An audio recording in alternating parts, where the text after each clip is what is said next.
하나님의 은혜로 이 쓸데없는 자, 이 사람의 죄인을 영접하고 음식을 같이 먹는다 하더라. 이 찬미를 아시죠? 마음을 한번 잘 불러보십시오. 하나님의 은혜로 이 쓸데없는 자. 이사야 5장을 보시면 예수님의 재림 때 사람들의 죽음을 표현하기를 하루살이 같이 죽는다라고 표현합니다. 주님인 재림 때 사람들이 하루살이처럼 죽는데요. 이런 말씀이 있어요. 공의 못지않게 자비도 심판을 요구하였고 그분의 사랑도 죄를 지어야 할 것을 요구하였다. 복수의 물결은 마지막 피난처를 휩쓸었고 하나님 멸시하던 사람들은 깊은 물속에 빠져 죽었다. 수십억 가운데 8명만 살아남았습니다. 신약 예수님은 훨씬 더 변화되셔서 아름다우시죠. 그렇습니까 여러분? 똑같은 예수님이셔요. 예수님 똑같은 예수님입니다 여러분. 그분의 사랑은 변함이 없어요 여러분. 어찌 노아 홍수가 가능할까요 여러분? 8명만 구원받을까요 방주에? 그것도 표상이지만 말입니다. 참 놀라운 일이에요. 재림 때 하루살이 같이 죽는데요. 여러분 속에 구주가 없다면 썩은 시체 덩어리요, 고기 덩어리. 여러분들은요, 인간을 분해서 팔면 3만 원도 안 된다의 가치가. 이 쓸데없는 자 왜 구속하여 주는지 난 알 수 없도다. 이게 반어법이죠, 그죠? 반어법. 알 수 있죠. 우리는 왜 구속하는지 알 수 있죠. 왜 내게 굳센 믿음과 복음 주셔서 내 마음이 편한지 난 알 수 없도다. 예, 강한 보정은 강한 긍정이 여러분. 너무너무 감사합니다. 알겠습니다. 왜 주셨는지 알죠. 알죠. 3절이요. 왜 내게 성령 주셔서 내 마음을 감동해 주 예수 믿게 하는지 난 알 수 없도다. 이 초로 인생 살 동안, 초로 인생이 뭐예요 여러분? 풀 위에 이슬방울이에요. 영롱한 아침 이슬이, 그 영롱한 이슬방울이 참 이뻐 보이지만 햇빛만 나면 없어져요. 이 초로 인생 살 동안 내 갈 길 피날지 환난 고통 당할지 우리는 미래를 알 수 없어요. 알 수 없지만 그렇죠.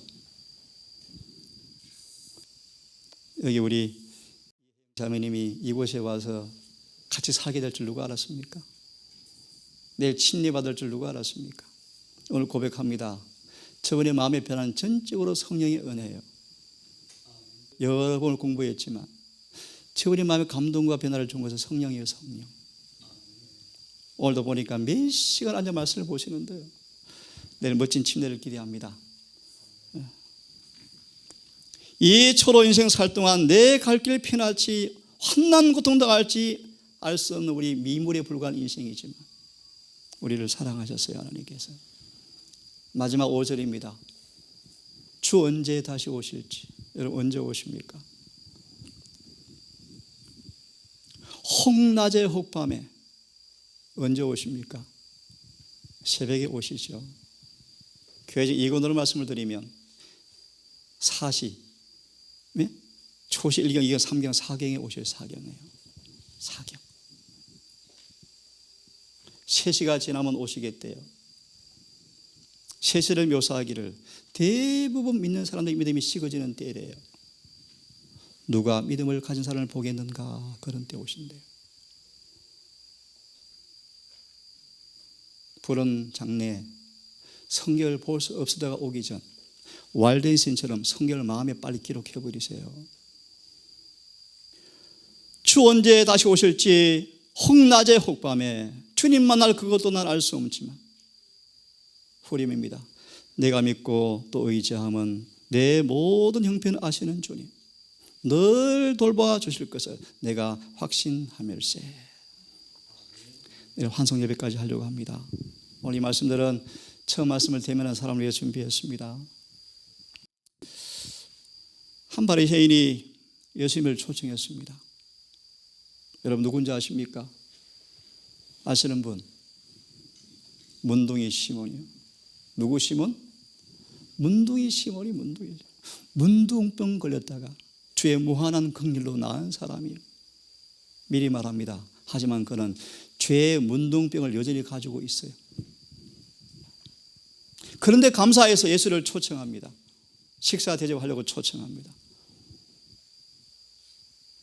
그 초청에 그 동네 죄인 한 여자가 같이 왔습니다.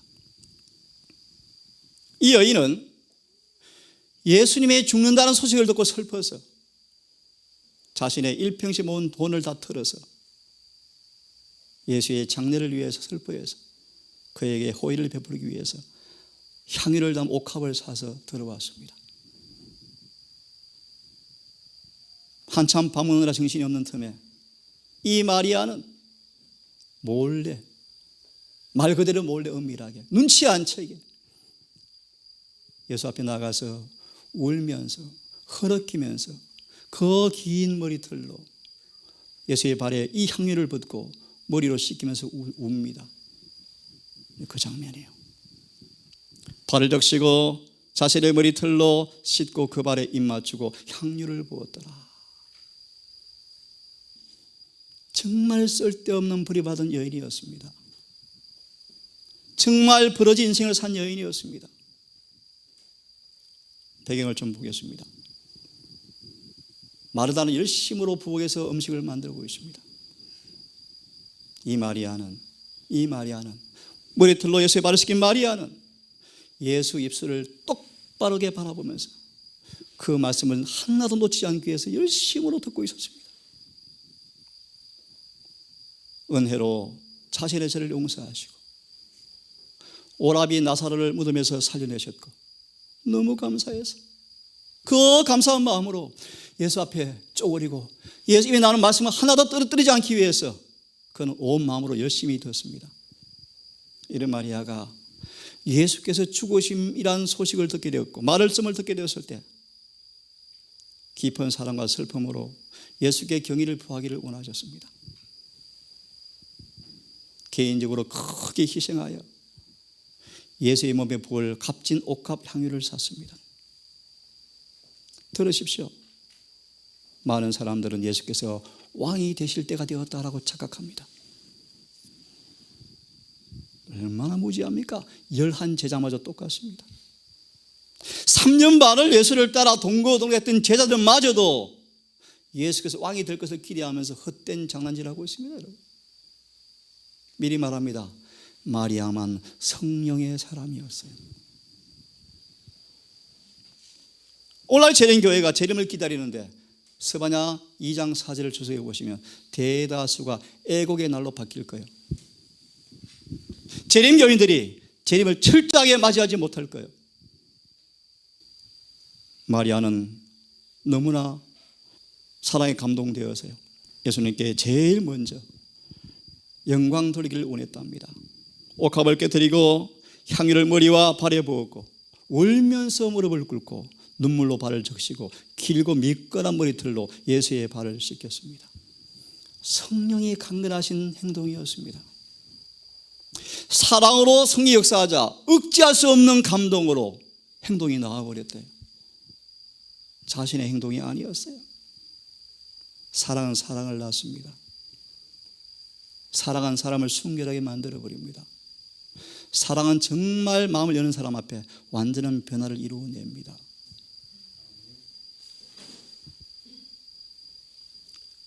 오늘 마리아 얘기까지만 하고 마치겠습니다. 요즘 아침 저녁으로 계속 복음서 같이 공부하죠. 마리아는 왜 내가 이렇게 행동해야 하는지 설명할 길이 없었어요. 왜 낭비해? 비싼 거야 왜 그래? 유다가 특별히 그 옷값 향유 팔면은 엄청나게 구제사업할 수 있을 텐데 왜 낭비해? 라는 비난을 마리아가 답변할 수가 없었다. 왜 그가 예수의 머리와 발에 기름을 붓고 왜 그런 교회를 선택했는지 설명할 수가 없었다. 성령께서 그를 위하여 계획하셨으며 그는 성령의 강건하심에 순종하였던 것뿐이었다. 멋진 말씀이죠, 여러분. 얼마나 멋진 하나님의 은혜입니까, 여러분. 그죠? 인생의 실패자, 패배자, 좀 있으면 나옵니다. 일곱 귀신 들린 자, 몸을 더럽힌 여자, 가장 가난한 여자, 인생으로 쓸모없는 사람이었어요. 이 여인이 예수님의 제자가 되었고요. 나중에 봅니다. 신의 성품이 참여하게 되었고요. 여러분, 이 마리아를 하늘에 가면 꼭 볼 겁니다. 반드시 볼 거예요. 주의 뜻을 행하려는 마리아를 바라보면서 예수님은 기뻐하셨다. 제자들도 깨닫지 못하였고 깨닫고 노력도 안 했지만 순결한 사랑의 제물을 받으신 주님께서 이 마리아의 봉사가 어떤 것보다 값진 것으로 주님은 받으셨습니다. 그 까닭은 옥합 향유의 돈이 아니었고 구주에 대한 그의 충성, 사랑의 그 헌신을 주님께서 바로 평가했기 때문에 그분은 기뻐하셨다. 그 여자를 간결한 것은 뭐였습니까? 그리스도의 사랑이었다. 비할 데 없이 탁월한 주님의 사랑의 품성이 여자의 마음에 충만하였다. 골로새 2장 9절의 말씀이요. 너희도 그 안에서 충만하여졌으니. 요한에서 4장 사랑이 충만한 사람이 늦은비 받아요. 살아 성천해요. 그 향유는 마리아의 마음의 상징이었다. 이것은 아무도 느끼지 못하거나 부인할 수 없어요. 확실히 향기가 드러났습니까? 그렇습니다. 마리아 마음에서 역사한 풍성한 사랑이 답을 내놓았습니다. 뭐로? 사랑으로 답안지를 내놓았습니다. 그죠? 다시 말합니다. 사랑은 사랑을 만들어냅니다. 잃어버린 세상을 위해서 치르신 속죄의 가치는 충분하고 풍성하고 완전하다. 이 선물은 하나님께서 지으신 모든 영혼에게 미치기에 풍족하고도 남는다. 큰 선물이신 분을 받아들일 사람의 소유가 초과되지 못하게 하는 제한이 있을 수가 없다. 13, 14이 실제나 상징이냐? 주님 숫자를 제한한 건 아니에요. 하지만 그분은 아셔요. 누가 구원받을지를 아셔요. 그죠? 다 아셔요. 구속의 관유는 부족함이 없습니다. 누구든지 관유를 받으면 다 변화되어집니다. 구원합니다. 여러분, 안식일만큼 거룩한 날이 없어요. 신성한 날이 없어요. 안식일을 위해서 몸을 관리하셔야 돼요. 최선의 상태로 관리하시지 아니하면 로마서 12장 1절이 경험이 안 되어져요. 우리는 썩을 걸 위해 사는 사람이 아니에요. 썩지 않을 걸 위해 사는 사람들이에요. 여러분 절제하세요. 안식일에 최선의 상태를 유지하도록 준비하지 아니하면 안식일을 범하는 사람들이래요. 명심하세요. 명심. 안식 아침 음식을 가볍게 드세요. 가볍게.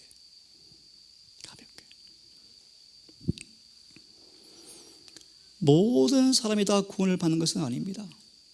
엄밀하게 말하면 소수가 받아요. 초기 문집, 셋째 천사의 기별이 마침 마지막 절, 고수의 경륜은 끝났고 극소수가 구원받았다. 펴서 읽어보세요. 고수의 경륜의 관유, 함이 모든 준비한 모든 것이 감히 소수만 구원하느냐? 실패한 것 아니냐?